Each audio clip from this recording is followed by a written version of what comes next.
యావత్ సమాజానికి సంబంధించినటువంటి ప్రత్యేకమైన విషయాలు కూడా పర్వదినాలే.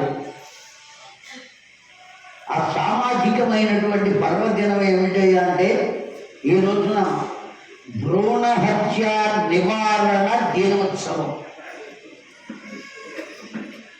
భ్రూణ హత్య అంటే అర్థం ఏమిటంటే కడుపులో ఉన్న పిల్లల్నే సంహరించడం. దాన్ని నివారణ దినోత్సవం ఈరోజు. అలా చంపరాదు కడుపులో ఉన్నటువంటి వాళ్ళని. దీని వెనుక రెండు అర్థాలు ఉన్నాయి, జాగ్రత్తగా విందాం.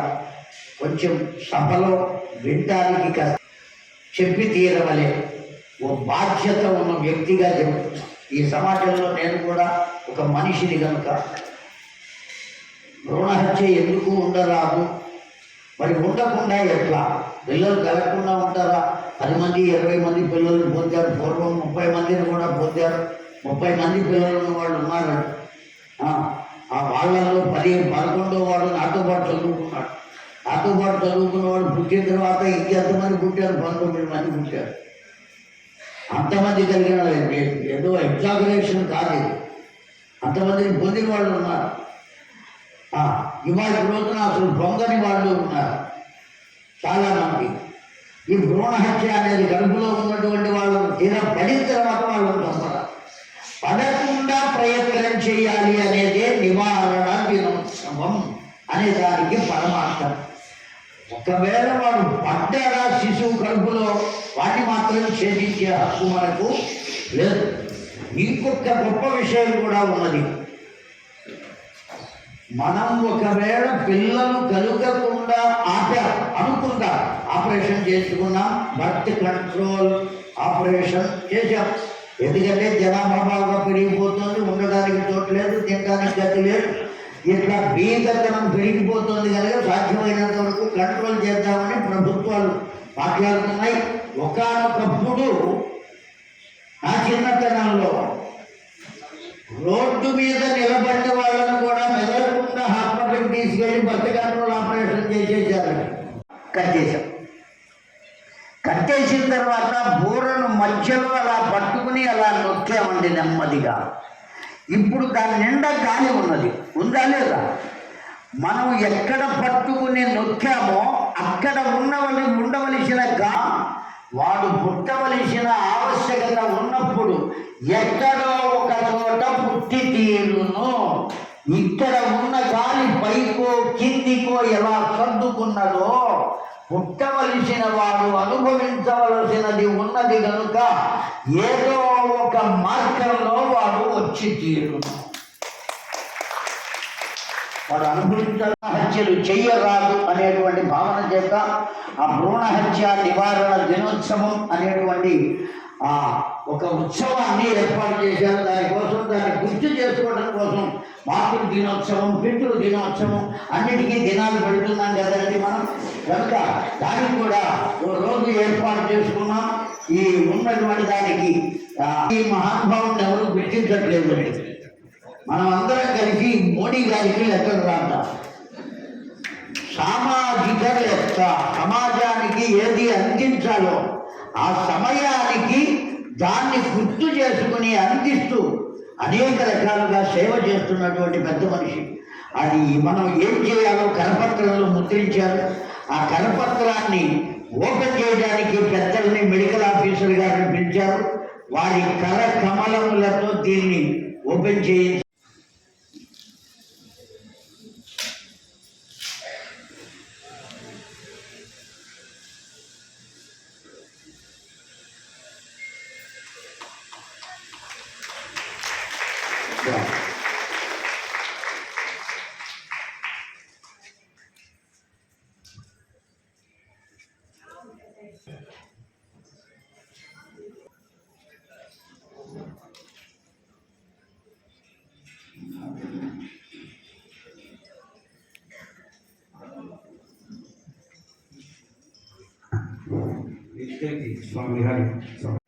ప్రతి సంవత్సరం జనవరి 24వ తారీఖు రోజు అంతర్జాతీయ భ్రూణ హత్యల నివారణ దినోత్సవం జరుగుతుంది. ఒక్క ప్రాంతమే కాకుండా ప్రపంచవ్యాప్తంగా జనవరి 24 నాడు అంతర్జాతీయ భ్రూణ హత్యల నివారణ దినోత్సవం ఇది పరిపాటిగా నడుస్తూనే ఉంది. జగిత్యాల మాత్రం క్రితం స్త్రీ పురుష నిష్పత్తి సమానంగా ఉండేది. తర్వాత స్త్రీ నిష్పత్తి తగ్గిపోవడం మొదలైంది. అప్పటి నుంచి నేను ఆర్టికల్స్ రాస్తున్నాను. స్త్రీ నిష్పత్తి తగ్గిపోతే ప్రపంచంలో అనేక అనర్థాలు చోటు చేసుకుంటాయనే విషయం తెలియంది కాదు. ఎందుకంటే ఎన్నో జాగాల్లో మానభంగాలు, రేపులు జరుగుతున్న విషయం మనం చూస్తున్నాం. అది ఎందుకు జరుగుతున్నాయంటే స్త్రీలింగ నిష్పత్తి తగ్గిపోవడం వల్లనే ఈ అనర్థం చోటు చేసుకుందని గురువు గారు కూడా సెలవేయడం జరిగింది. కాబట్టి తప్పనిసరిగా స్త్రీ పురుష నిష్పత్తి సమానంగా ఉండాలనేది భగవంతుడు సృష్టి రహస్యం. 1924 సంవత్సరంలో ఇవి గమనించిన ప్రభుత్వాలు ఒక చట్టాన్ని రూపొందించింది. PCPNDT యాక్ట్ అనే ఒక చట్టాన్ని రూపొందించి ఇలాంటి భ్రూణ హత్యలు జరగకుండా కట్టుదిట్టమైన ఏర్పాటు చేయడం జరిగింది. కానీ చట్టంలోని కొన్ని రుసుల వల్ల చాటుమాటుగా ఈ పరీక్షలు జరగడం, అపరిశంలో పాల్గొనడం జరగడం వల్ల ఇప్పుడు స్త్రీ పురుష నిష్పత్తిలో చాలా తేడాలు వచ్చాయి. ఆ తేడాల వల్ల మన పిల్లలకు పెళ్ళిళ్ళు కావాలంటే చాలా కష్టంగా మారిన విషయం మీ అందరికీ తెలిసిందే. ఇప్పుడు ఆడపిల్లలకు తొందరగా పెళ్ళిళ్ళు అవుతుంది. మన వల్ల కావాలంటే నిష్పత్తి తక్కువ ఉండడం వల్ల పెళ్ళిళ్ళు కావడం గగనం అయిపోయింది. కాబట్టి ప్రతి ఒక్కరూ ఇది సామాజిక బాధ్యతగా ఎంచుకొని ఇలాంటి పరీక్షలు ఎక్కడ జరిగినా అడ్డుకోవాల్సిన అవసరం మనందరి పైన ఉంది. అది ఎవరి వలనో ఔషధాలు సేవించడం వలనో జరిగేది కాదు.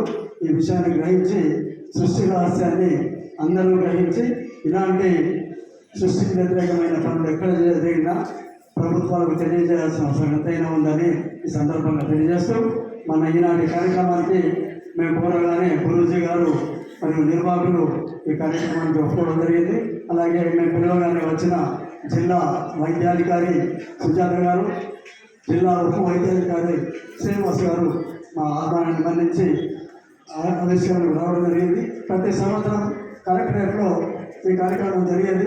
కానీ కలెక్టరేట్ అంటే మీ అందరి సమక్షంలో చేస్తే ఇంకా బాగుంటుందనే ఉద్దేశంతో ఇన్ని వందల మంది సమక్షంలో ఇంత మంచి కార్యక్రమాలు జరిపే అవకాశం కల్పించిన మీ అందరికీ కూడా కృతజ్ఞతలు తెలుపుతూ, నిర్వాహకులకు భాస్కర్ శర్మ గారికి కూడా కృతజ్ఞతలు తెలుపుతూ ముగిస్తున్నాను.